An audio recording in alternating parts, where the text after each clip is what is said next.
non-nervous. They're the one I know. couple that we've been hanging on to, like Rose with the door and Titanic. We're like, come on, you gotta be the one.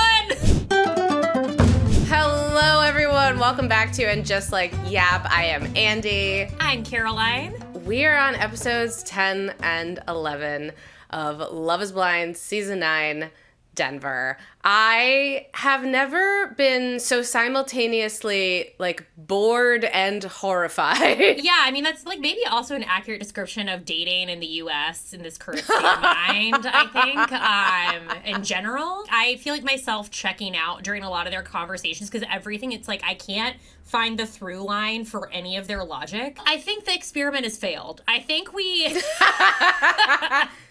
can call it. I don't know that we need to get season 10. I feel like I know they've already filmed it because these are filmed like 2 years in advance. Speaking of incredibly confusing conversations that you can't find the through line of, here are the president and first lady of that topic. Annie and Nick, they are drunk after the Western Pod Squad party. And Annie, in particular, is just so drunk. I think she's been drunk almost this entire show. I think she seemed drunk in the pods. So she's asking Nick for more, please, while he's, like, kissing her. Nick says, all I'm trying to do is eat this chalupa. And, like, listen, I ditto. I get it. I know. Far be it from me to agree with this man, but, like, if we've got Taco Bell in front of us and we are about to transition from drunk to hungover, like, you can't be bringing up a hard topic with me. That's not the time. No, all it just made me think of was, like, I was thinking about Scary Island and Bethany yelling at Kelly and Simone, like, go to sleep! Go to bed! Like, go to bed. Like, she needs to take, like, her caterpillar eyelashes off. The extensions need to come out. She needs to wash the makeup off and go to bed. Just go to bed. Oh, you know she didn't wash her face before bed. That pillow's got a whole print of her face on it. Oh, yeah, it has that, like, airbrush makeup. It's like, there's, like, a permanent stain on the pillowcase. Yes. It's never coming out, I can tell you. Yeah. But that's, like, what if I were off camera, like, as her friend, I'd be like, go to bed. You need to go to bed. Like, this is not a conversation you want to have. And then we head over to another doomed apartment where the energy is a dark, where Allie is questioning Anton about how much alcohol they did have in the fridge over the last, I don't know how long the period of time is, but apparently there was a 12-pack of Coors, a 12-pack of other beer, there was some bottle of tequila. Yeah, and now it's all gone, and she's concerned, and Anton's kind of sitting there being like, I don't understand what's concerning about this. It's like, oh, well, then this is, like, normalized for you in a way. Like, if I were Allie, this would be a very, and especially she's a nurse. Like, she's a nurse. Yeah. She's seen people come in, like, with the direct effects of, like, what alcoholism can do to you. So I obviously, like, he may not be, like, a full-blown alcoholic, but I think the casualness of that would be enough to concern me. Because, like, I feel like now in my, like, especially since, like, COVID and stuff, it's like, I barely have maybe one bottle of wine in my fridge, like, a month. Like, if that. Like, and that was, like, a lot of alcohol to hear. Like, they're not going to a party. Like, it's just, like, sitting at home. And that's where I think it always gets tricky when it's, like, the drinking is sitting at home. Like, yes, you're home, but it's, like, yeah, but then you're, like, alone. Like, I don't know, like, how much of that is alone? How much of that? There's just, like, what's happening, like, underneath all of this. So they start getting into it, and she's like, well, what's your normal drinking week? He tells her, and then he, stabs back at her and is like, is your normal week not cleaning up after yourself? And Allie, without missing a beat, is like, yes, that is my normal week.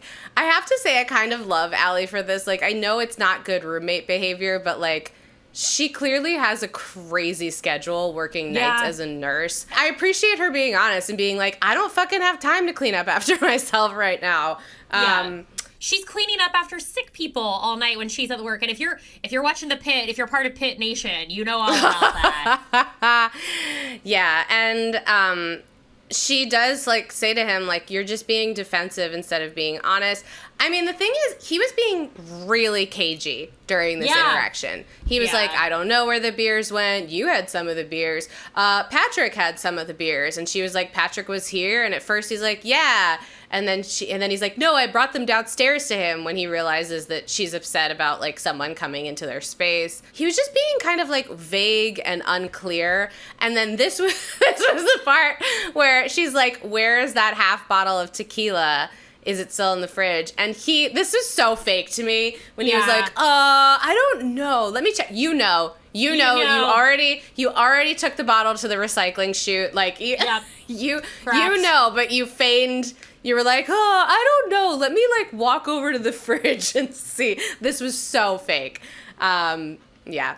It made me, because I was like, he probably took shots of tequila before they went to the outing before this. Like, I know this is the guy that was like, oh, well, I just have a light pregame before we go out. Then he probably had multiple shots at the bar. And then he was like, let's have a beer when we come back. Like, I know, like, we know the thread of all of this. Yes. Also, I have to say, God bless Allie. The minute I'm coming home from a night like that, I'm in sweats immediately.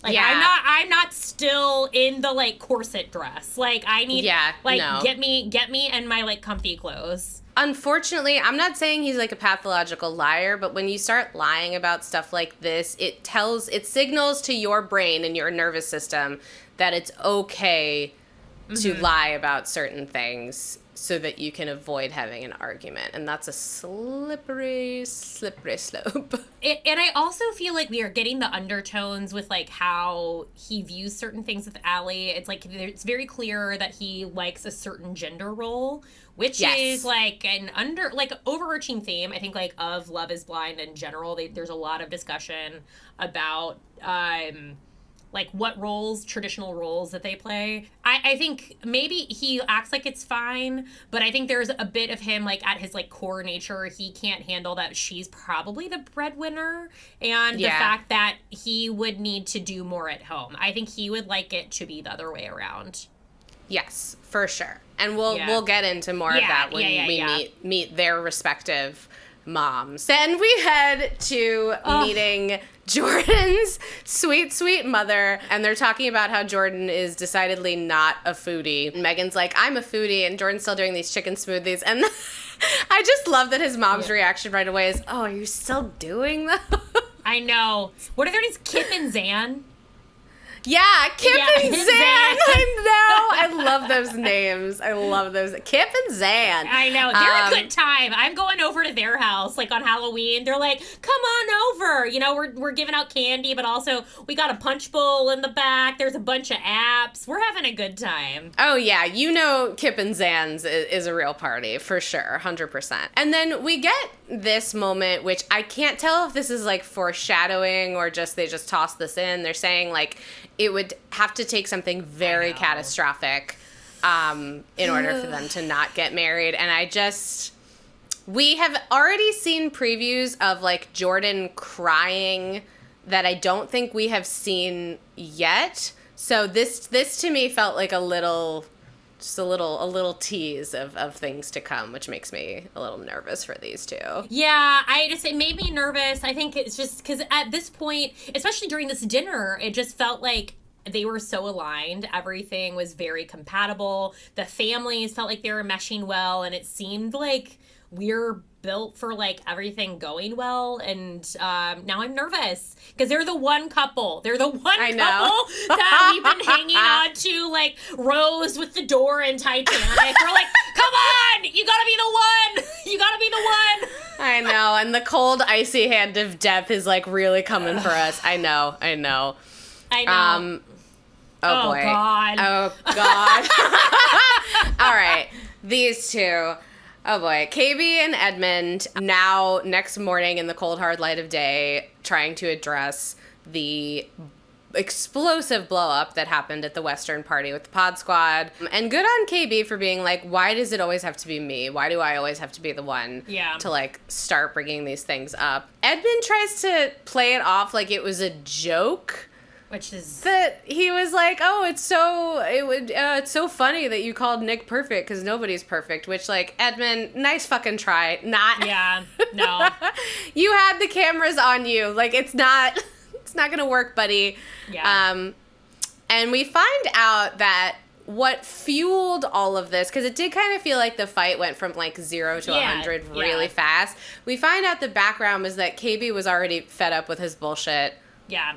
That day. That like she was running around, didn't have time to like eat, do her makeup, and that like she needed to buy some like Western props, and she was like, you couldn't even go to Ross, which is a mile away. Come on, Edmund, dress for less. Like, let's go. Do you love it? I love it. I got it at Ross. This kind of annoyed me. Like, if this is true, what KB is saying, and Edmund like was just hanging out and like picked up the phone and was like, I'm not doing anything, but then was like, I really don't want to run an errand. Run a quick errand. Like, yeah, you gotta pick up the slack for your significant other. Like, if this is indeed what went down, like, there are many times that like I'm exhausted after work and the last thing I want to do is like run to Walgreens, but Jim asked me to run to Walgreens. So I'm gonna just suck it up and do it, and vice versa. Like, it's just these are the little things that actually make a partnership, unfortunately. And I think and it adds up very quickly, and you can see like in KB, it's like it's making her resentful, like, and rightfully so, because it's like this balance is so off kilter. I think there's like a lot of Edmund that feels like he's still very much stuck in like child mode because he has not addressed those core wounds of being in foster care, like with his mother, like as we saw like with that interaction with his mom the week before. It's just like I think there's so much that he needs to actually work on so that he can quote unquote become a man. Like, I mean, he is, but it's like I think there's just like things that KB can't do for him. He needs to do that work so that he can meet her at the level that she's at, and maybe he's not capable of that. And then they get into what really sparked the argument, which we didn't quite see this, but like when Edmund said to KB, like, you don't say anything nice to me, or it would be nice to, like, hear something nice. Apparently, Allie's mouth dropped, according to KB, and apparently, like, everybody around. I mean, I had the same thought of, like, they're having this whole argument, and I realized that they're mic'd, but it does seem like everybody is standing right there. So, yeah, she was embarrassed because he said that in front of everybody, and, like, this is the point in the show where, like, I think the women are being fairly honest with each other, but nobody knows what goes on in each individual couple's, like, prefab weird apartment. Yeah. Edmund kind of tries to apologize, but is also like, you need to be nice to me, which, I don't know. Like, I have trouble with this because, like, I don't necessarily disagree with him that, like, it's his fault, though. Like, the reason she's not saying anything nice to you, the reason she's acting like your reprimanding mother is because you're pushing her to that. And, like, now is not the time to fight back and be like, but be nice to me. Okay, B. She says, I stay because I see your potential. She then goes on to say, but, like, potential has burned me a number of times. But, like, potential, KB, that's not enough. That's not enough. I've seen a lot of men with potential. I went through a long phase of like, I went through a long phase of like loving to try and fix men. It was like a hobby of mine. Yeah. Like they were my little broken figurines, but it doesn't work. They do eventually wrap this conversation up and it ends on a positive note, and she's like, you know, the same good things that you're saying about me, like I'm saying about you, like it's mutual. I think there's a lot we're not seeing, obviously. Like we kind of only get to see their arguments at this point. I like that they're able to productively come out of their arguments and that they're able to get on the same good page, because I think it's really toxic when you just kind of let that stuff linger and not address it. I think if Edmund had his way, they would probably not address it. You don't want to constantly be his mom and his therapist. Like, no, I think she brings out a lot of bad sides. He brings out a lot of bad sides in her, I think. Like, I think it activates some stuff for her that's, like, also not good. So I think it's just, like, the two things. It's, like, you don't want a renovation project. Like, you don't want to go in and gut the house, like, from the foundation. Like, that's we're too old for that and like too grown for that here. I don't know. I hope there's like a bundle of sage in that apartment that they're burning. Yeah. Walking through. Oh boy. God. Oh God. Every new moment we enter, I'm like, oh no. These two. This is already cursed from the start. Also, I forgot in the scene before with KB and Edmund when she was like, I want you to start shooting up the club. I was like, that is the craziest way anyone has ever said, I want you to like, to impregnate me. I was like, that is a crazy visual. I know. It took me a second to be like, wait a minute. Is that, I see what she means. No. No. Okay. This was cursed from the beginning because we're about to meet Madison's family. Madison is like, I'm nervous, I need a hug. And Joe immediately says, we're at dinner. Okay, let's just reject her immediately. Yeah, he says, no way. Okay, so then we're meeting Madison's mom, sister, and Madison's sister's husband. Here's where I will say, I don't want to fault Madison's sister for being excited about all of this because this is her first time meeting Joe. She's only been hearing good stuff from Madison, I'm sure. But her energy at this dinner is the last thing you want to bring to a situation where a man is already feeling like not 100%. The immediate like, I can't wait for you to have babies and you're gonna be my brother-in-law. Yeah, like I get that the information that you have been given indicates that this is okay, and I far be it from me to be like, tell a woman to like turn the volume down, but she really needed to turn the volume down. This was like, this man is a nervous horse and you are approaching him with too much energy. Too much. Joe reveals more about his previous relationship of 5 years, that he was engaged. We didn't know this yet. He said he was miserable the whole time, but was like, oh, sometimes it's just like this. And that he, at the very last minute, like, could not put the wedding invitations in the mail. Like, according to him, was like standing over the mailbox with a stack of invitations and then was like, I can't do it. Which is like, I don't know. Well, we're going to see more of this later. Joe thinks he's in some sort of rom-com because like the way he like makes decisions and like does things in his life is like he seems to wait for like a very dramatic, almost like cinematic moment to do it. Makes me think more that he's full of shit than I already thought. If there's anything I know to be true, it's one, I bet his ex is already married. I think she immediately got married within a year. Two, I need to know who she is. I need the interview, like, Nick Viall, do something useful in your life and find Joe's ex and, like, interview her on your podcast. Because, like, I need to know, like, that's literally that, because I would love the Madison and the ex sit down. Because I feel like there is much to be said for those two to meet up. Because I can only imagine if this is what Madison dealt with for a month, imagine what that girl went through for 5 years. Oh my God. And if you're at the point where you're mailing wedding invitations, like, so many deposits have been put down. So much planning has taken place. Because you mail a wedding invitation, like a 2 months? A month before? She's probably, the dress is getting altered.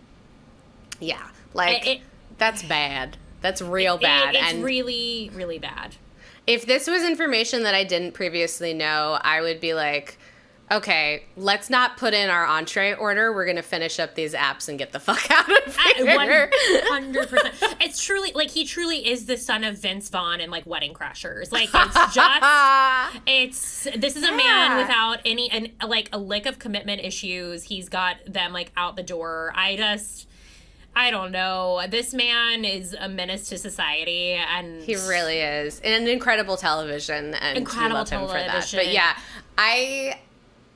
that is a fantasy. I would love for one day to see a conversation between Madison and Joe's ex and them comparing notes. Nick Viall, do something useful. Get these two on your podcast. Like, if you're going to be the Barbara Walters of reality TV interviews, do something useful and get Madison and Joe's ex on the pod. Or, I don't know, Alex Cooper from Call Her Daddy. Someone, the Giggly Squad. Yeah. I need someone.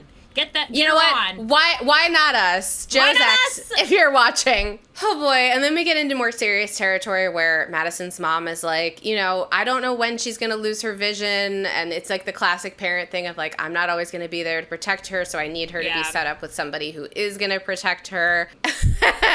And then Madison's brother-in-law enters the chat and is like, it's a constant commitment. And the fear in Nick's eyes, he looks like a deer about to be hit by a Mack truck. I know. And he's like, you can he saw the future and he was like, oh no, this is what my life looks like. Yes, absolutely. This man looks so haunted. And Madison's mom is like, hey, I was just listening to everything you just said, and I just want to make sure, like, you're not going to last minute her, are you? And he's like, no. Okay. And then Madison's sister, again, I know, not reading the room that little Joe is so scared, and she's just like, I don't want to tell a woman to not be herself, but in this instance, like, turn it down a little bit. You're scaring the poor guy. Oh my God. I know. I think it's that like excitement, probably like older sister coded. She's like, I've seen the disappointment of her sister like over and over and over again, on top of the like health issues she has with her pigmentosis. Retinitis pigmentosa. Pigmentosis. Here we go. Thank you, Dr. Andy. I can feel she's just like, I'm so like, she's relief. Like, it's that like thing. It's like, as an older sibling, you're like, I just want to see them happy, and I think it's just coming from a really good place, a well-intentioned place.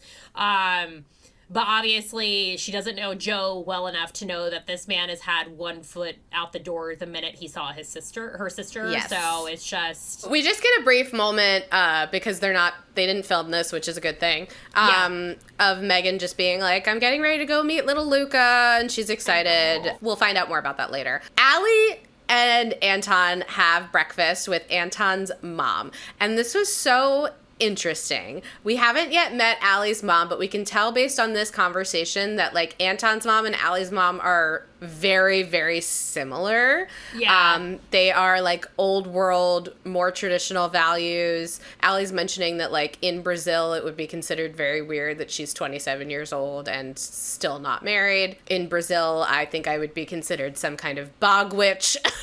Oh, for sure. I mean, well, it's definitely, I think, very first generation immigrant coded, I think, for both of them, because it's sort of this responsibility that you have to your elders that you have to carry on, because like you're going to have to take care of the parents. I mean, like, this commonality between her and Anton might actually be what ends up making them make it all the way, because I think people who are sort of like, I value marriage and family and will do whatever it takes to just sort of like uphold that and keep it going. If that's the most important thing to you, it kind of almost doesn't matter who you get married to. Yeah. It doesn't ensure that you're going to have a happy marriage, but, you know, we may see in the reunion that they're still, you know, toughing it out. Allie does use this opportunity to sort of like drop a little like in front of his mother, like, hey, I know that he had kind of a wild side, and like just kind of see what her reaction is. And Natalia is 10 toes on the ground, sticking to the story of Anton being a serious man looking for a serious relationship. I really like Natalia a lot. Obsessed. Like I'm obsessed with her. She's like a fun character to have in the mix. She is so Russian. Except for this part where she's like, traditional values, I think, always best to stick with. I don't agree with that. But, you know, I also didn't live through communist Russia, so. It always kind of comes back to, it's just going to be like, we didn't, like, you know, have to grow up with this sort of thinking. So it's harder to, I think, come against it when we see it on reality TV, because we're like, wait, what? And then you're like, oh, yeah, because they're still operating in that system, which it makes sense. But it does. It is tough to, you're like, oh, no, we don't have to. I once was at a Clinique counter in a department store, and I had a woman from Russia taking me through the foundation options, and she was like, back when I was a young girl, we only had 2 different colors of foundation for everybody. And I was like, okay. She then also berated me for not having having very thin eyebrows. So I hope she's doing well. I hope she's listening. And then, oh boy, Allie, I love you, but she says like she's feeling a lot better today after speaking to Anton's mom because she spoke so highly of him. Okay, you can't trust mommy's boy's mama to give you accurate information about their son because they're going to tell you that the sun shines out his asshole, which we all know is not true. I'm not saying he's not a good guy. I really don't know, but like that is not unbiased information if you're getting it from the mother of yeah, there was also like a shot when she's like saying she raised him well, and he's like shoveling food in his mouth like while they're talking, and I was just like, oh my god, and he's like talking with his mouth full of food. I was like, you miscreant, can you not like finish, like close your mouth while you're chewing and finish your bite and like actually be respectful at this meal with potentially your future wife and your mother? My god. I know. It just felt like the camera crew was doing like a lot of work to show that, like, in contrast to everything his mother was saying. Actions speak louder than words. Correct. They also had an interesting conversation about daycare, that they were against daycare, that I was just like, okay, well, is her mother and his mother, are they like coming into, like, what does that mean? Like, are we expecting Allie to quit everything she's doing to stay? Because Anton's not going to be the one staying at home with the kid. So I just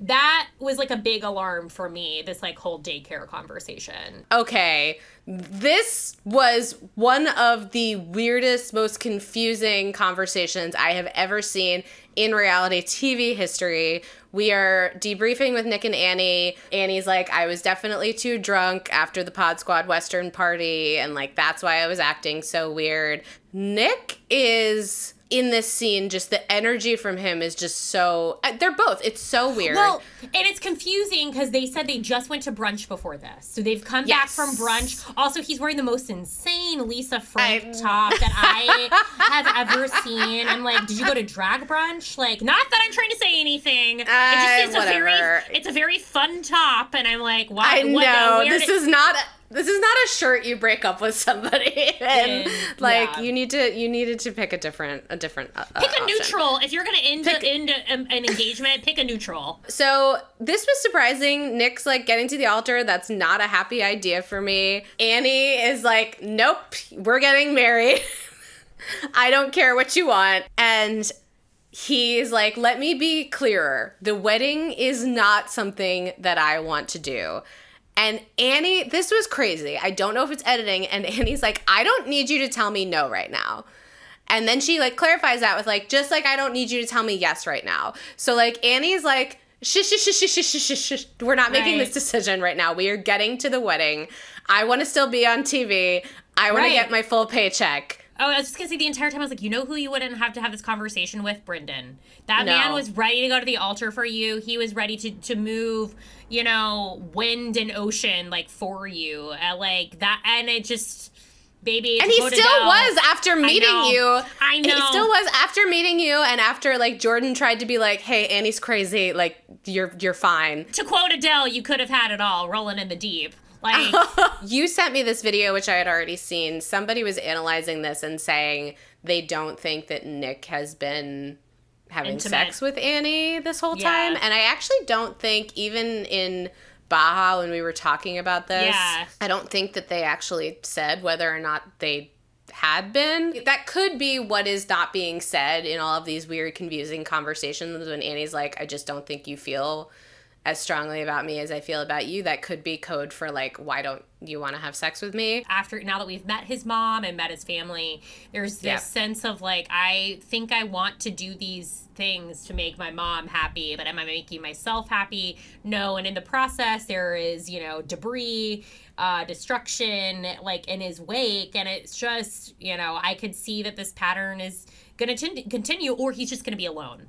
Like, that's... Yeah. And also, we haven't met Annie's family yet, and I'm assuming we were probably about to. So he pretty definitively is like, I'm saying no, because Annie just, like, will not. And she just freaks out. And it is at this point that I realized who I have thought Annie looks like the whole time, which is Jenny Humphrey, played by Taylor Momsen in Gossip Girl. Like, am I wrong? Like, it looks just like her, does it not?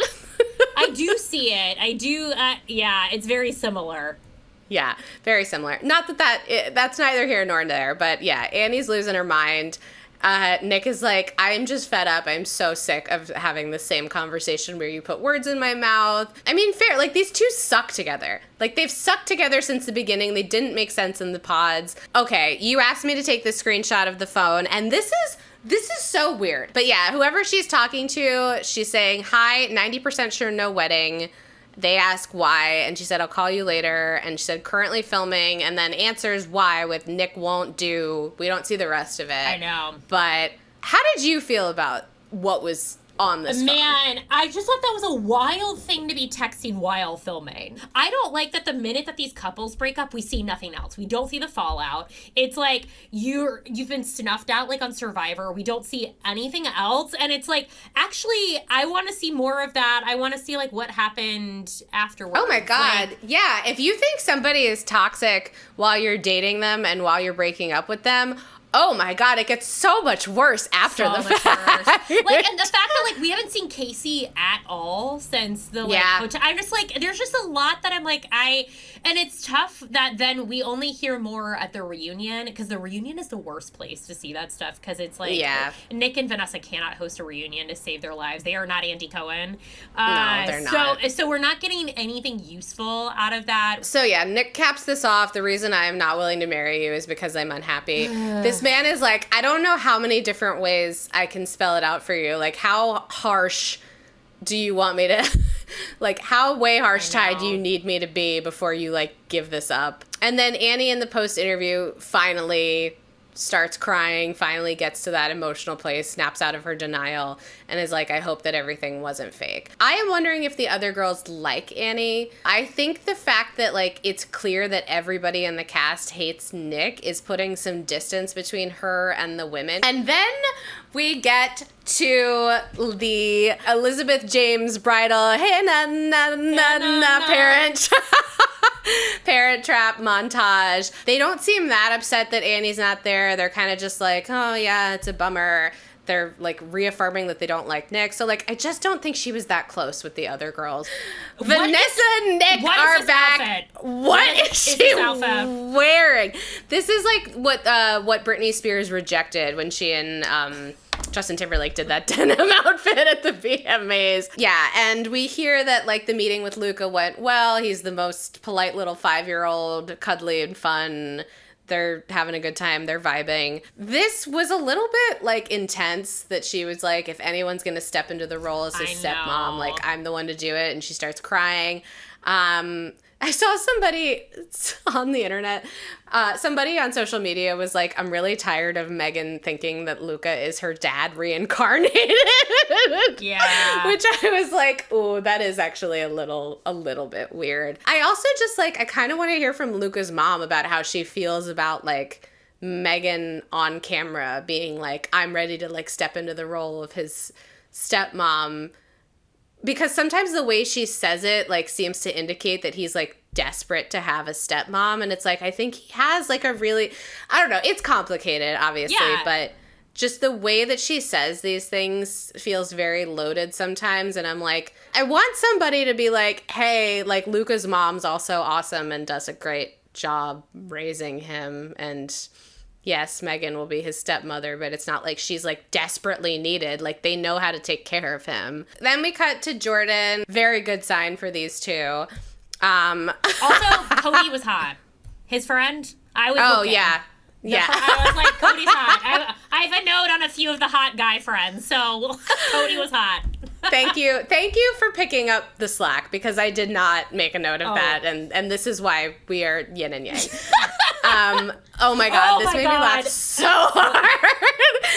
KB's friend is asked how she feels about Edmund, and she's just a very tepid, like, he's definitely different.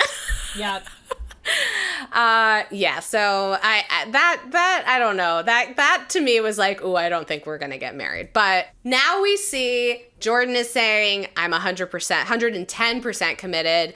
Edmund is saying, I can't wait. I'm definitely ready to say yes. Also, where did Edmund's friends come from? I don't know. Who are these people? I was like, where did you meet? Were they from a casting call? Who's Diana? I was like, these are like, I can't figure out where these, like, this trio came from. I know it was strange. This just made me laugh. Allie is like low key so funny. Yeah. She's saying who she brought with her, and she said, "I have my mother, whom I've known since birth." Okay, and I don't know if you have a screenshot of the stuff about her and her husband. Yes, I do. Yeah. Again, like, similar to meeting Anton's mom, part of the reason she's, like, okay with Allie being in this experiment is because she met her husband online, and they dated long distance online for 3 years before she moved to the U.S. Did you have any concerns about whether this was, like, a green card marriage or... I said very much this is 90 Day Fiancé. This is 90 Day Fiancé. Definitely like that. Because that's how... I've not done there was a period I tried to get into 90 Day Fiancé, and that is a very difficult universe to get into because there's, like, before the 90 day, after the 90 day, and, like, regular 90 day, and then there's like, another one, too. There's so many. I have a friend who actually works as a producer in the 90 Day Fiancé universe, and it is, like... It's expansive. It's like, if you really wanted to devote your life to it, you could. But I mean, it makes her mom more understanding of the process, which is totally. Always good. We don't have any, like, they haven't shown us any unsupportive parents this season, which is shocking. A rarity. Natalia is the first ever mother to be at the tux fitting, which I love for her. I love that she's got this energy in the midst of all of these men. Like, she's an icon. I love her. Now, I have a theory. Yes. Because I was like, interesting, we're not seeing Joe again. His friend from the brunch that ruined everything. Yeah. So my theory is Anton realized how bad of an idea that was, and now Joe's not going to be in the picture because Joe's going to blow his cover and ruin all the potential of everything at the altar. Yeah, that seemed like his closest friend. And he is nowhere to be seen. He has been replaced with his mother, who only says good things about him. And his friend Isaac. Oh, boy. Madison's mom says that she has a really good ick radar and that she didn't sense any ick or red flags from Joe. And I'm like, you need to get your radar fixed, bitch, because I know. That's shocking. That's absolutely shocking. That man is like a walking red flag. I would have one conversation with this man and be like, you are a life ruiner and I'm not getting any more involved with you. But like mother, like daughter, because Madison's just been cruising right through those red flags as well. Oh boy. And then after we have Jordan say he's 110%, Edmund's like, I'm ready to say yes. I can't wait. Joe is like, I kind of want to jump out the window right now. What I've noticed, I think, like, we've now seen this pattern. It's like whenever he's uncomfortable, he goes into stand-up mode.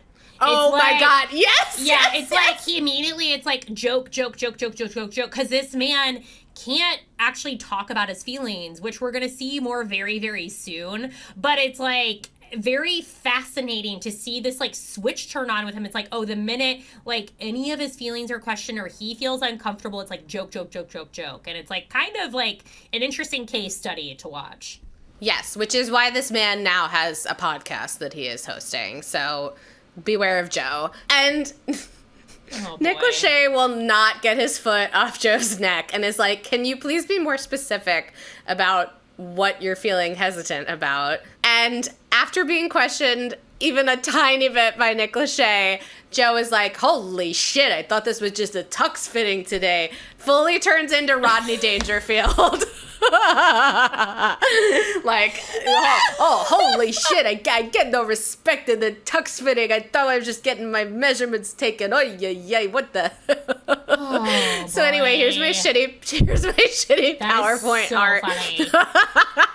he's saying, like, all these guys are 100%. I'm just feeling real nervous about it. Sweet little Isaac, sweet little baby Isaac is like, I love her. She's got the stamp of approval from me. Isaac's like, here, I'll swap out with you, buddy. I'll marry Madison because she's cool and she's got big boobies. Like, he just looks like a little boy. Okay, and then Nick Lachey says there's no wrong emotions. You got to trust your heart. And I was really disappointed that we didn't, after he says trust your heart, I was disappointed that we didn't get true to your heart. You must be true to your heart.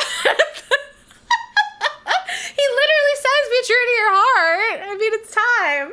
He probably didn't get the rights from Disney. For those of you who don't remember, this is the absolute banger that 98 Degrees and Stevie Wonder came together on for the 1998 Disney Mulan. We start trying on dresses. Love this dress that Allie went with. Thought it was gorgeous. Meanwhile, we get this wild pep talk from Anton's friend who, this is the guy he chose to sub in for Joe. He's like, Joe is going to get drunk at the tux fitting and blow my cover. I'm just going to take this guy who, like, I think he probably works with Anton, like, at, like, the logistics office and was, like, so excited to be asked because he's probably asked Anton to hang out, like, multiple times, and Anton's like, nobody, not tonight. I know, but it was such a good speech. I was like, I actually want to hear the speech myself. I was like, it was very uplifting. But it was a good pep talk.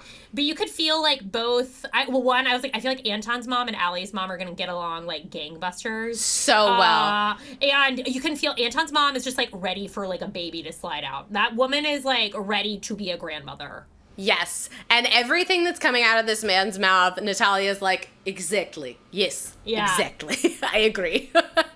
Like, she is like, please get married, please get married, please get married. Again, I think, like, Anton and Allie coming from similar parenting styles and their mothers will absolutely vibe and like each other. That could be what ends up, like, pushing them all the way down the aisle. This made me laugh so hard. KB looking absolutely gorgeous, and she sees herself in the mirror and is like, I look like a virgin. Madison, oh my God, is beside her. Someone needs to give this girl an Ativan. Like, Madison is not okay right now. Madison's that girl from your sorority who is just like, oh my God, we're gonna be friends forever. Like, oh my God, you're so beautiful. Like, just the, like, over the top emotional friend at like every event. KB looking stunning in this dress. Definitely, like, not my style. I like, don't like the floofiness at the bottom very much, but she looks incredible. This made me laugh so much. Edmund comes out of the changing room and the sales associate at the tux place is like, oh, you're not wearing a shirt. Okay. Sparkle Meg loses it in front of the mirror when she sees her dress with the veil. I really like this dress. It's beautiful. I do too. I mean, it looks great on her, like, size 0 body. And everyone's obsessed with her ass. Everyone, like, Katie loves her ass. They always like show that to a she. Madison, I mean, I love this dress. It's gorgeous. She looks gorgeous in it. Now, this comment, I love the cat eye top, the way it fits in flares. This is either someone who has watched a million hours of Say Yes to the Dress or has spent a million hours thinking about her own wedding dress. Correct. Either way, this is not good because she is... The juxtaposition of her being very, very, very into this and standing there looking like a whole-ass bride. Nobody else got a bouquet of flowers. I feel like they told the women at the bridal shop, like, Madison is probably about to... Like, I don't know if they were, like, trying on their tuxes and dresses, like, actually at the same time, but I feel like somebody, like, walkie-talkied someone on production and is, like, really do it up with Madison because Joe is about to, like, explode. And we cut back to Joe, who again looks like a small animal that's about to get eaten by a larger animal. I know. And like, do you want to just try on the pants for size? And he was like, no. And like the subtext of that was like, I don't need pants. I'm not getting married. like leave me alone. I don't. Pants are the least of my concerns right now because I'm about to go break a crazy woman's heart. They try to do an interview with him and he's like, we can talk tomorrow. I can't do this. I gotta get the fuck out of here. Like, he lost it. Like, I mean, in the same way that, like, the women seeing themselves in the wedding dresses makes it feel real to them and sends them down one emotional path. Right. This guy was sent down a complete, like, spiraled right down into the absolute abyss. It's just so bad. And I love the cutaways of, because it was Jordan and John Free were in there, and the two of them were like, what is happening? What is, like, giving the play-by-play of Joe running away, and it was incredible. And somebody says fucking idiot, and I can't tell if it was Joe mumbling that to himself or, like, Jordan saying that about him or John Free. Like, somebody said it. Whoever said it was right. And then we get the needle drop of the century, which is Sabrina Carpenter's Man-Child, which the fact that they paid for the rights just to put this in the credits, but it was, like, expertly done. It was like, worth every penny. And, like, the like, Man-Child, it was just so good. It was so, like, the needle drop, like, the kick and it was great. Yeah. Oh, no boy. Okay, episode 11 begins like a deer in headlights. We go from Joe to a literal deer. And my God, okay, like, again, I don't want to kink shame anyone, but this man is ready to, like, rub her feet and, like, do anything with her feet. Like, it's like I'm watching Quentin Tarantino. Like, I feel like there's so much feet with Edmund, and I'm like, God bless him, he loves her feet. I don't want anyone to touch my feet or, like, anywhere. I don't want to touch anyone else's feet. Yeah, he's got a foot thing. He's got a foot thing. And he's, like, makes up this song about it while he's, like, rubbing her feet. I was like, you know what? I do kind of get that for KB. I was like, man, if I had a man ready to just, like, rub my feet, like, at a moment's notice, like, that's not a thing that you want to turn away from. It's not nothing. It's really not nothing. Yeah. And then I was like, oh, am I in LA? Because as we've been hinted at this entire time, Megan's into woo-woo. And we are at House of Manifestation, which, again, much like Stampede, I wonder, I was like, did Netflix throw this together in a warehouse and they got these neon signs that they just hung up and they're like, yes, we found a psychic for you to go to. Yeah. And this woman, I need to know everything about, like, immediately. I know. There is, like, a huge story to be told about her. Jordan obviously is very skeptical, and she's like, you don't believe in my kind. And then she's like, oh, you guys are soulmates. And I laughed so hard at this, like, she's like, oh yeah, you guys are soulmates. So casual. Yeah, I need to know more about this woman. We go from these, like, fun, casual vibes to Madison's life has blown up completely. I'm assuming this is probably hours after the dress fitting is what I think has happened. Probably. Yeah, that Joe is gone. She's calling her mom. She's packing everything up, as we see. And I'm sure at this moment, she probably doesn't know if she's going to see Joe again or not. Like, I would be questioning that, because he just, like, ran off. Like, he could be in Utah, for all we know. He could be.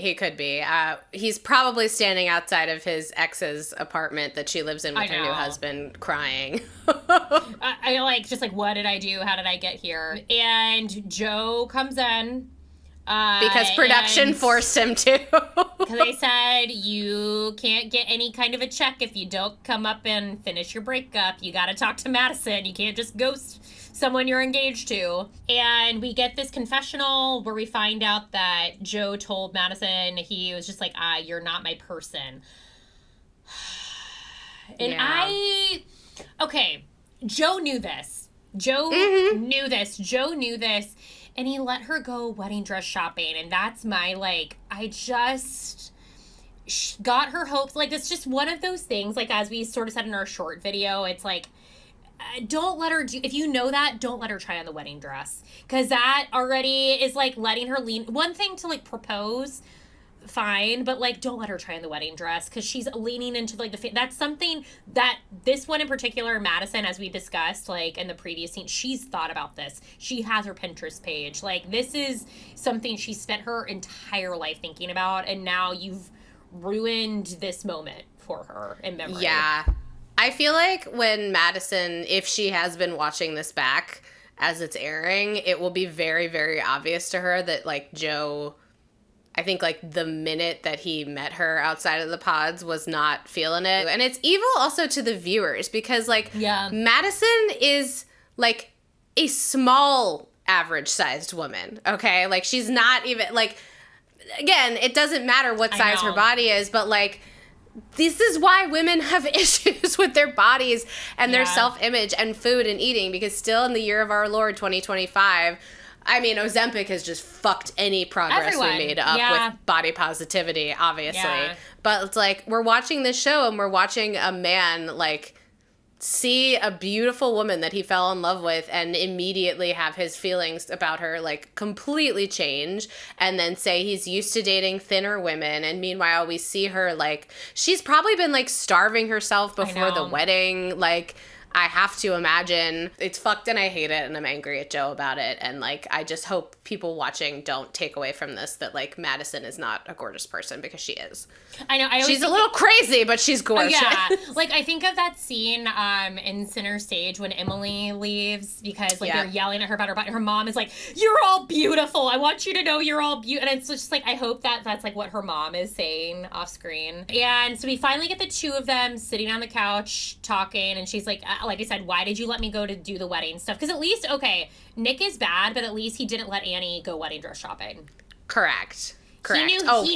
He had to know that was going to be... Can you imagine Annie wedding dress shopping? Like, I actually wish we had seen it. I'm upset. It would have been psychotic. Like I said, I wish she still had shown up and still acted like the wedding was still on. I wish she had driven her car through the window of the wedding dress. Oh, my God. She needs to drive her car through the garage. And, like, get all of those medals off the wall, all of that size queen ice boat, crash his vintage car, his virgin corner that will remain a virgin corner. Anyways, and Joe just has literally nothing to offer in this conversation. Nothing. She's pushing him to, like, give any sort of response of, like, what is it? What is it about me? What are you feel like? Nothing. This man, again, has never explored 1 inch below the surface of his emotions.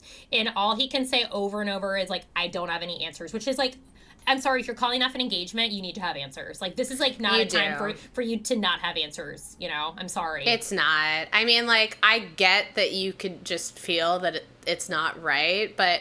I think he was doing this to try to save face, because I think he does have answers. I think the answers are, I don't love you enough to deal with how, like, serious a commitment this is, on top of the fact that, like, you may lose your vision and I'm going to have to be the person to support you through that. Like, I think that is not what's being said. I think I'm not attracted to you is what's not being said. Like, he has answers. He just doesn't want to look like the bad guy. And to be honest, like, if I were Madison, like, I don't know that I would want to hear those things either. No, absolutely. I mean, I'm sure he was like, in sickness and in health. In sickness and in health. Like, that's, like, not a vow. He's like, yeah, sure, in sickness. But, like, you know, I just... I don't know. He's just... Joe thinks he's in a movie. Like, he thinks he's in a movie.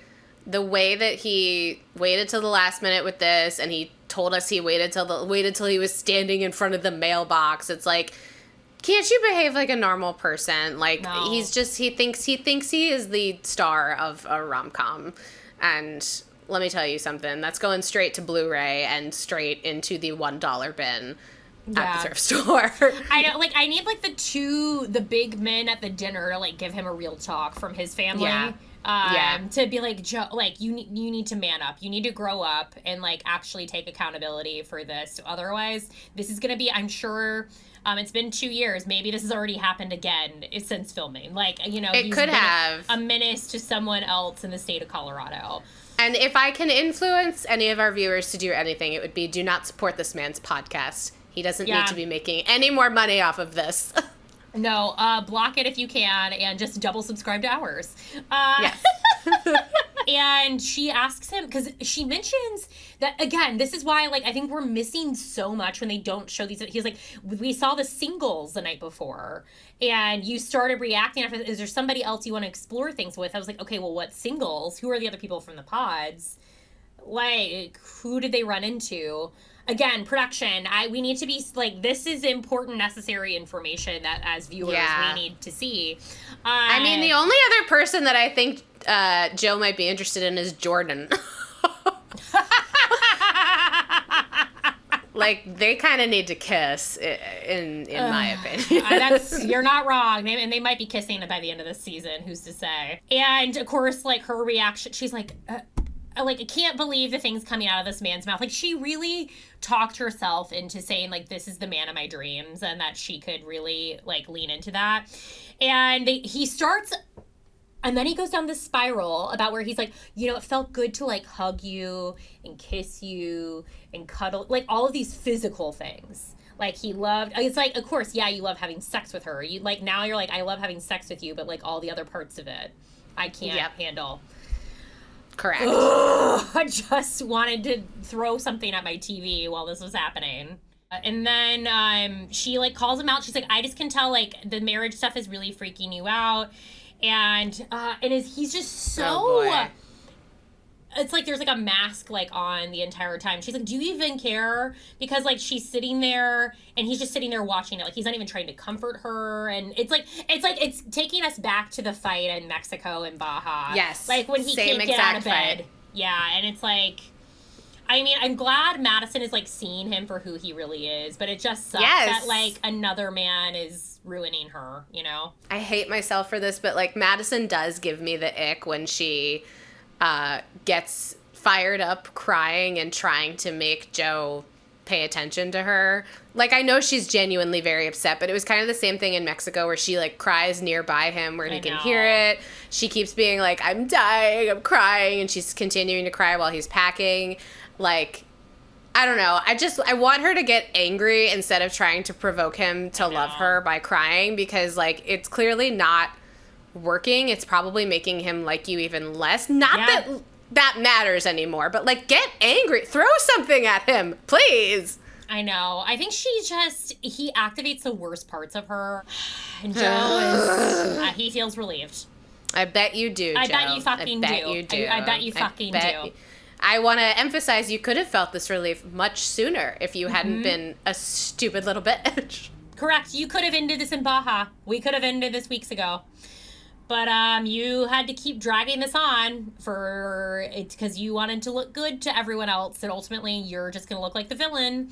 And then Madison is still being too kind. She's like, I just want you to know that I'm thankful I did this with you, and this man he doesn't deserve this. We leave our girl crying, and that is like Hunger Games. We now have lit the flame out on another couple. 3 couples remain. Will they make it to the altar? Who's to say? But that's how we started episode 11. And we now go to the next curse interaction. We see Calabria and Edmund on a snowmobile. And I was like, immediately my first reaction was like, of course she's driving. There was I know. I had the same thought. I know. It was like badass that KB's driving, but it was also like, of course it's her. Of course it's she's her. Driving. There's no way Edmund was driving in this interaction. And okay, this what I thought was very fun. She's like, oh, I'm gonna get hot chocolate. Now here's what I assume is happening. There is one poor PA inside this tiny shack that is opening 2 packets of Swiss Miss and putting it in a microwave and then pouring them in the gold mugs for KB to come outside. They had to hike up this mountain with them just to make the hot chocolate for this. Absolutely. There's nothing in here except a bathroom and then like some keychains. Yeah, like I just was like, this is so funny. I was like, there's hot chocolate in this like little cabin you're making me believe. Like, what? And we see this shot of Edmund on the mountain, and I was like, wow, what if the next shot is KB just pushing him off the mountain? I was like, it made me think of Anatomy of a Fall. Did she do it.com? Yeah. Like, did he fall or did she push him? Oh my God. Yeah, I know. And here she comes out with her 2 gold mugs of hot cocoa. Thank you, production. And now we start this, like, diabolical interaction where KB is like, I'm going to be real with you, and, like, I need you to not interrupt me. Like, and because we've seen in every other time where she's tried to talk with him, he talks over her, and she's like, you're not the same person on camera. And she's like, I'm not fake. I'm not going to do it. And she's like, you're not apologizing about it because you're not sorry, and, like, this sucks. And she's like, how do I communicate with a person that acts like that? And that she's tired. And she's like, this is just like in any other, like if this were adapted into into a screen adaptation, whoever is playing this, let's say it's like Keke Palmer, she's getting nominated for an Oscar. This is the clip. Yeah. Like, because it's the like 3-minute monologue where she's just like airing everything out that's been like locked up tight. I know. It is an Oscar-winning moment, and I really applaud. She is very good with her words, even when she's in a heightened state of emotion. Like, this is where I start just speaking in, like, garbled nonsense I'm this angry and this upset. Like, she's just so eloquent when she's this upset, which I'm like, how do you do it? How do you do it? It's called being a social worker, because I bet she's had to do this 9 million times with, like, all of her clients. And she's like, you know, you dismiss me in these interactions, and then Edmund is like, I swear I did nothing wrong to you. He can't take any bit of ownership in this. It's really surprising, because, like, he seems like such a nice guy, and in these moments he gets... I don't know, he gets, like, mean. Well, and it makes me wonder, again, she talks about all this behavior off camera, and I'm like, what is that behavior? We need to be filming more than just these, like, scheduled moments, because I feel like when they know they're filming like this, instead of, like, all the time, you do know how to turn it on and off, because you're like, I'm scheduled for filming this day, so I know what sort of Edmund I need to put on. But if we're seeing scheduled filming more consistently around the clock, then it's like, oh, we're gonna actually maybe catch the mask slipping a bit more. Yeah, for sure. Also, knowing that KB drove that snowmobile up a mountain while being so seethingly angry at him the whole time. What can't women do? And I think this is KB. Oh, yeah, she's like, you do this thing where you act like you weren't there. So it's like, I imagine, like, in my head, it's like, is he, like, aloof when this is happening? Is he very cold? I think it's just, like, I'm trying to, like, get a picture of, like, what these interactions are like. Like, I don't know, like, what do you think? I think he probably shuts down. Yeah. I mean, it's very telling that she's like, we were like having a fight while getting out of the car, and then we were just on the snowmobile, and now it's pretty outside. Like, he keeps being like, it's so pretty outside. Like, I just want to enjoy this moment. I'm standing on top of a mountain. And it's like, wherever you go, there you are, buddy. Like, you brought the problems to the top of the mountain, too. Right. You can't tell her to drop it. No. Like, she's not dropping it until she's done with it. She's not the one or the two. Like, you can't, she's not the, like, you're not going to get that past her. And she's just, like, you know, doubling down. She's like, you're not, like, you're saying this and you're not understanding the way you make me feel. And he doubles down again. I've really done nothing wrong to you. And I was just like, oh, my God. My guy. We're just, like, talking in circles at this point in the interaction. It was just, I felt my blood pressure. I feel like my blood pressure going up again talking about this, because it was just like... I know.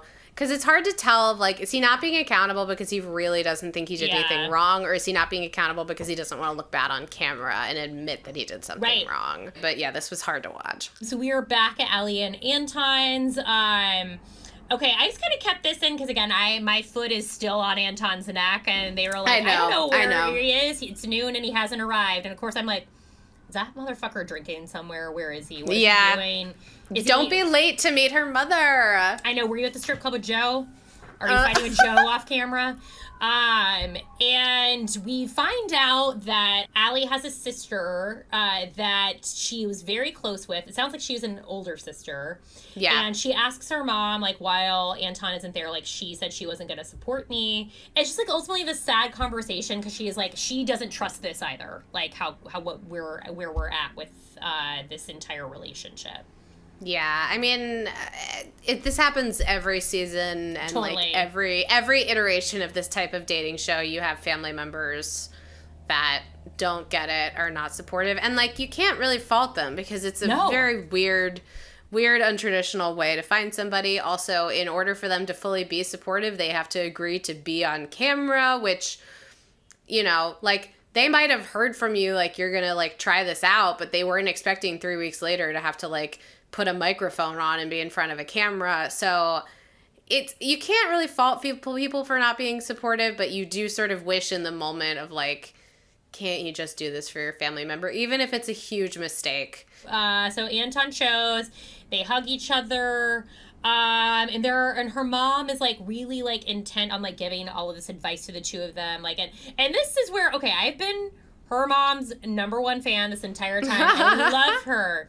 But again, as we alluded to earlier, these traditional roles start coming in here, and she's like, she's trying to really like guide them on like what their life needs to look like. She's like, you work on something you really want for your life, and the man has to be the man of the house. And I was like, oh no, okay, I knew this was coming, but like, oh my God. And she's like, it's very important the man never forgets things like that, like the birthday, the Mother's Day. And then we go on this tangent where she's like, oh yeah, you don't choose to do anything with your friends over like the partner. It kind of seemed like Allie was sort of just like nodding along like, yeah, mom, whatever. This is such like an older married couple thing of like, you have to go everywhere together. And like, this is something even like in my life, like I struggle with, because it's like, I'll come home for a visit and then like family friends will be like, why isn't Jim here? I'm like, we don't go absolutely everywhere together all the time. It's just not how we do things. But older married couples from older generations and more traditional ones, like that's the thing. Like, you agree to get married, you're agreeing to just basically be handcuffed to the other person your whole life. And I think that even happens like in like regular life. It's like, yeah, you don't want your boyfriend or like partner with you everywhere, because you're like, there are nights out like for the girls, and and it's like they don't need to be there for like every like, but they'll hear about the gossip when you come home. But it's just like, you need to be able to go away together and like to come back together, so you can it's so much healthier. It's so much healthier, so that you're able to like express like, oh, this is what happened, blah blah blah. Like, you need to be able to miss each other and like actually like live your life. You can live your life separately while still living your life together. And you and I have both been at social events like that, like whoever's significant other is just like kind of lurking in the corner like a bodyguard, and you're like, can you get the fuck out? You're ruining everyone else's night. You're ruining the vibe. Trying to very directly tell her daughter, she's like, you have to stay at home, and do what you have to do. Like, telling her, like, you got to do your role. And she's like, I disagree a little bit on this. And then Anton's like, I love you. I was like, oh, God, giving me the ick. Because he's, of course, 100% on board with this. Yes, he's like, please continue telling your daughter to wash my underwear, please. Please tell her to wash my stains. Yeah. Miranda and Steve. Yeah. And we just ultimately end in like what's lovely. She's like, I'm going to trust you, Kay. She's my treasure. And Allie, they seem happy. We seem fine here. I think in the edit, we are not getting like good moments between Allie and Anton, because like, it's weird because the overall vibe you get is like, I don't know about these two. And then the reason for the season. Okay. Oh, boy. We cut to Megan and Jordan. I have talked about this place with Andy, like, I can't remember if it was on camera or off camera. I don't remember, but I gasped when I realized where they were, because I was like, Caroline, I watched the episode slightly before Caroline did, and I was like, Caroline is going to lose her goddamn mind. Because we are at... Yes, Aspen's own Kimosabe. And Megan says Kimosabe is like an iconic Colorado-Denver thing. If you are a Bravo girly, then you are intimate with everything about Kimosabe, because it is Kyle Richards' favorite place on earth, who we will get to in a second. But the background of Kimosabe is, it's like a place for rich people to go get hats that you can customize. It's in like all of the famous ski towns that people go to, like when they're in Wyoming, Utah, Colorado. Yeah, so you can see this is one of the main attractions of Kimosabe, is that they light the hat on fire, and Megan is very impressed. Jordan, not so. That maybe is letting us into like what we're about to like walk into. And then Megan asks the most Housewives coded question of all time. What's your favorite thing about me, and what's your least favorite thing? Now, Jordan, you have one correct answer. And you start with, there's no least favorite thing. Mm-hmm. And then you can talk about what you have. And I was like, this is a trap. This is a trap question. Yeah, this is absolutely a trap. Absolutely a trap. And we're starting to see the cracks in the foundation here. I think Jordan's just kind of a secret introvert. And we are now going on 4 weeks of talking all the time, talking constantly in the pods. On camera. Talking on camera, like being interviewed, and I think he's just finally starting to burn out. My God. Edmund, we cut to apology headquarters. Edmund comes in a tank top. He apologizes. Like, and is actually I was kind of shocked at the level of apology that we got here, that he took accountability. And he says, like, you changed me into the best man I could ever be, which I am like, I hate this sort of verbiage. Because it's like, no, it shouldn't be that, like, she changed. I don't know. It's a lot of, like, again, putting onus on KB and, like, what she's done for him in the relationship. As long as it's not constantly KB is the one that makes you, like, change your behavior and, like, become a better person, like, you're gonna have to get, like, accept the baton that's being passed to you at some point. Yeah. But he's, like, tail between his legs, and KB seems to be impressed with, like, how he came in and apologizing. So we sort of leave them in a decent place here at the end of this argument. Any other thoughts you kind of had on this? I'm still kind of rooting for them, despite the fact that they're probably toxic. I know. It's just, it's nerve-wracking a bit. And then we cut to Christopher in the middle of the woods.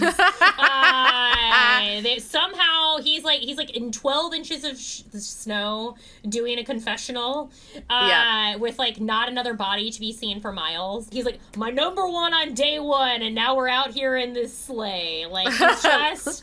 This is, like, a dream date for Anton. He's like, this can't get better than this.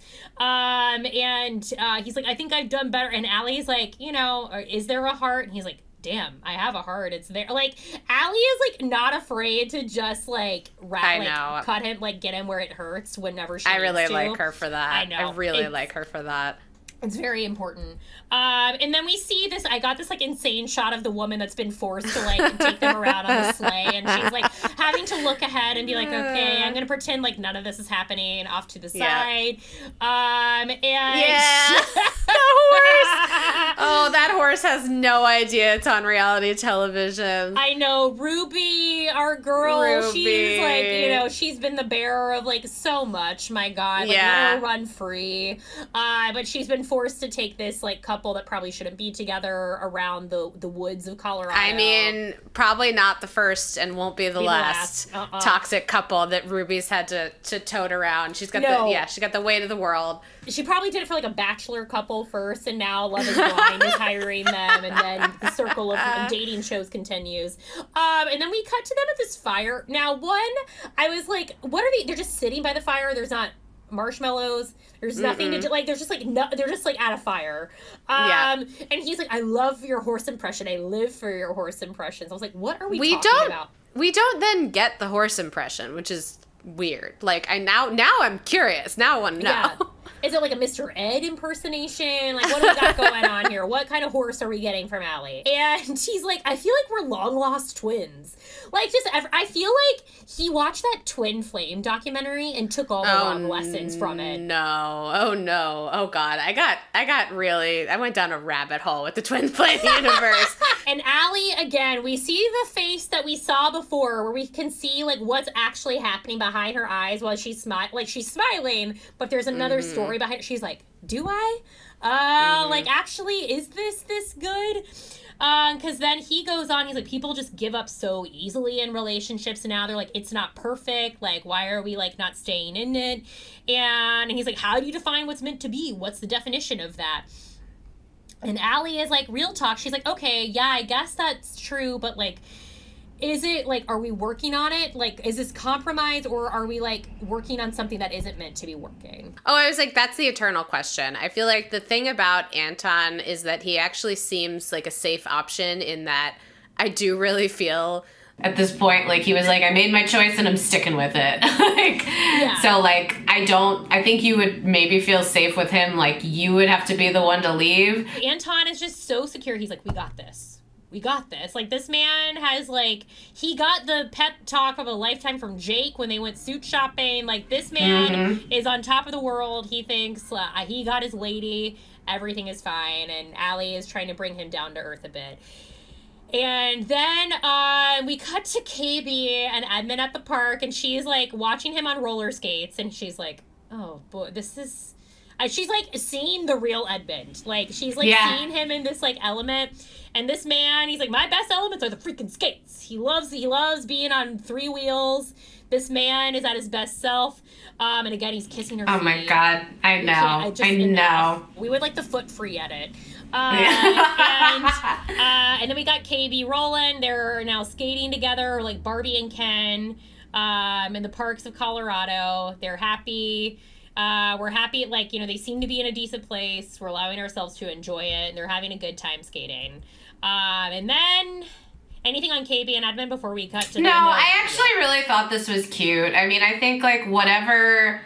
Edmund has a lot of work to do on himself, but I am glad that he found the outlet of skating, because it really does seem to bring out the best in him, and I think it was nice to see them having, like, a nice time, and to see Edmund excelling at something that he could also offer support to KB, like physically, like she doesn't know how to skate and he's like holding her hand. Like it was a good way to physicalize like him giving back to her like what she's been giving him emotionally. Totally. And it's just like, what a very healthy outlet for him. So we go from this very happy event to a huge mood shift has happened with Megan and Jordan since we last saw them at Kimosabi, where when they lit the money on fire, they lit their emotions on fire. And Jordan is looking very distraught. We don't really know what's happened yet. And they're packing. Now, I had a thought, I was like, okay, is this packing like they're breaking up, or is this the end of their time in these places, and are they going to back to their home? Like that's I think it's the latter. Historically at this point in the show, I think what we'll be seeing in the next episode, if all goes to plan with these people, is like they have their like final dinner before, and that's like the last time they see each other in person before the weddings. So I'm assuming that they're packing to just leave this apartment, because it didn't seem like this was a breakup conversation unless they edited it out a lot. But we see, like, going into this conversation that Megan sort of alluded to at Kimosabi, that she's like, I can't get any conversation out of you. It's like 2-word sentences, and she's like, I'm telling you to give me more. She's very direct. As this businesswoman, we see Megan is very good at expressing, like, these are the things that I want from you and need from you, expect from you. Because again, I can tell this is a woman that's done a million quarterly reviews, and she knows exactly. She was like, okay, this is like what exactly I'm expecting from you, and I will see you. We'll report back in Q2, and we will see if we are meeting those things, or do we need to keep shifting. He's like, I would like you to be more compassionate to my situation. And because he's exhausted, obviously. We don't really know a lot about his job, which is part of the frustration of this conversation, I think, for Megan, because it's like, I think also as viewers, we're like, I actually don't know what he does. He's a manager, but like, of what? We have no idea. Not sure. And he's parenting, he has Luca, and, you know, this on top of it, and he is exhausted. And Megan's like, I hear that you're exhausted. I am too. And I'm tired of that being the excuse of like why we can't connect more deeply. And he's like, your boat is way bigger than my boat. And I think that's assuming like financially, like maybe a bit of this and like the resources. And she's like, I want to know more about your work. And like one of the reasons that attracted me to you was the amount of conversations that we had. And he is like, this isn't the pods. And I don't know, like, what are you thinking right here? I mean, it's a surprising tonal shift from Jordan. Yeah. I mean, that said, I kind of really, I don't know if it's because I just have a massive crush on this man, but I kind of, like, was on his team for this. As somebody who has worked in client-facing and customer-facing jobs for, like, most of my adult life. Yeah. I get home from work, and sometimes I have to be clear with Jim and be like, I need you to not talk to me for, like, an hour. And then, like, I will be ready. Which can be hard because, like, Jim works from home. Yeah. So, like, if I come home and he's, like, ready to, like, tell me about everything, and, like, I want to, but I've just been talking with the public all day, I, like, don't want to hear another word from anybody, including myself. So I I think this is the first time that, like, Jordan is just, he's so exhausted. He's, like, just not ready, not willing to, like, play up the extroverted side of him. And, like, I really understood that. And I just kind of, like, what I had wished had happened in this conversation is that they had come to a point where they were like, yeah, sometimes it's like that. Like, maybe I'll just give you an hour. Because, like, it's just the kind of thing where it's like, if you learn each other's rhythms and you give each other that, like, space and grace. I mean, it's very similar to an episode of Sex and the City where Carrie's like, don't talk to me for an hour. And then just because Aiden agrees to do that, 5 minutes later, she's like, hey, what's up? So, like, sometimes it's just, like, meeting the other person where they're at. Like, energy levels is a real thing. It's a real thing. But I also can, like, see Megan's side of, like, because I've, you know, like, everyone's experienced that shift where you're like, oh, I think, like, this is, like, how this person is. And then, like, it's reality. And you're like, well, what happened to that person and, like, how we were. And, like I was kind of saying earlier, that, like, joke about that there's this, like, meme on the internet that, like, you'll never meet that person at the beginning of a relationship ever again. Yeah, and it's, like, yeah. that, like, where you're, like, talking constantly, you have that excited, like, getting to know each other feeling, and then it settles into, like, oh, what happened to that, though? Like, I'm missing that. To steal her line, I'm missing that sparkle. She's trying to, like, be understanding. He's like, I don't think you hear me, though, and that's the problem. Everything here is like, God, they've been on this pedestal. We're, like, nose diving in all of this, like, throughout this conversation. And she's like, I just want to hear how your day was. And she's like, I'm constantly on the go. I've built this life for myself that, like, I have been able to do all these things for myself. I go play tennis, I go play golf, and I, like, want you to be able to, like, meet me at that a bit. And he's like, well, but your life changes when you have kids. Mm-hmm. And I think it's, you know, Megan has been so open about being ready to be there for Luca, but it's like now the reality of, like, what that life looks like, I think a bit of, like, what, you know, her saying the thing about, like, the monitors and stuff like that, that's a big like, reality check of, like, yes, I can do this thing, but then, like, the reality of, like, oh, now this is the expectation of, like, what that life looks like. Yeah. And she's used to, like, being able to travel whenever she wants, and, like, you can't really do that when you're a parent. Yep, and it's just, like, Jordan's like, are you okay with it being that different? And I think this is, like, about probably when you texted me, you're like, oh, maybe Mike was the better fit. Yeah. I mean, I will say, like, of all the things to be fighting about, like, this is, like, really not catastrophic. Like, it doesn't lead me to believe that these two are going to break up, but it's definitely a reality check of, like, this life that you're envisioning for yourself. I think it's just starting to set in with her. Like, she knew that she made the right choice not choosing Mike, but now reality is setting in of, like, ooh, there were things that I could have had with him that this relationship is not going to be, like, the best of both worlds. It's just, like, this is the best of this world. It's like a lifestyle compatibility thing, and that's what she's, like, says, like, also she's like, I want you to court me, like, I need you to, like, have the effort with me a little bit, because it is, like, again, I think we've discussed a lot with, like, Annie loves these grand gestures, and I don't know that, like, Megan's necessarily, like, looking for that same amount of effort, but it's like, you know, I think, like, they, like, have access to do all these things in the pods, but it's like the real world, it's like, okay, but now you're not buying the flowers, you're not doing the little thing, like, you're not buying the coffee, like, those things. And it's like that, I think, can lead to a bit of, like, feeling like, well, where am I being appreciated in all of this? Because I think maybe that's, like, what it is. It's like, I think obviously in the pods Megan was number one priority, and I think now it's like, okay, but then where do I fit? Like, now that we're, like, in this, like, world, like, where do we place each other? Yeah, now that we don't have approved time off from work and parenting. It's like, where am I ranking on the list of priority? It does feel like there's a bit of, like, Jordan compartmentalizes his life a bit. That I think maybe, you know, he's been so charming that, like, I haven't allowed myself to really, like, think about this aspect of stuff, that it's like, I think that can be hard as the other person in the relationship, where it's like, okay, but you're not letting me into this stuff, and it makes me feel like in a vacuum a little bit, and it can feel like, okay, if you won't tell me about work, what are these other things you're not telling me? And like kind of sends you on a spiral of like, I'm constantly seeking for just like crumbs of information and things that you can give me. And she's, you know, I had these things from other guys, and Jordan is like, but yeah, the reason why you picked me though is because you knew you needed something different, and all of those things never worked. Like, this is why you chose me. And that's sort of like where we leave it with the two of them. I think they're going to be fine ultimately, because this really doesn't feel like an earth-shattering thing to me personally. I hope. I don't know. We saw the clip of him crying, so I don't know. Who made my Jordan cry?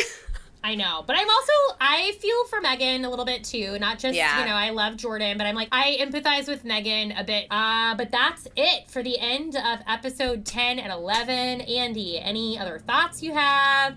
How are we feeling? Are we even going to get to the altar with anyone? What do we think? They showed us in the previews that somebody's in wedding dresses, so I don't know. I feel like we are going to see some weddings. I'm mostly thinking about for the reunion, it's going to be hard to decide who sits where, because I think there's going to be a lot of people mad at each other that can't be on the same couch. I think if anything, we need to separate boys and girls. Like, just go ahead and do, like, housewives rules, like, just separate them on the couches. Like, I think the weddings we're going to see for sure, just based off of, like, what we've seen in previews, I think we will see KB and Edmund at the altar, because I think we've seen footage of him.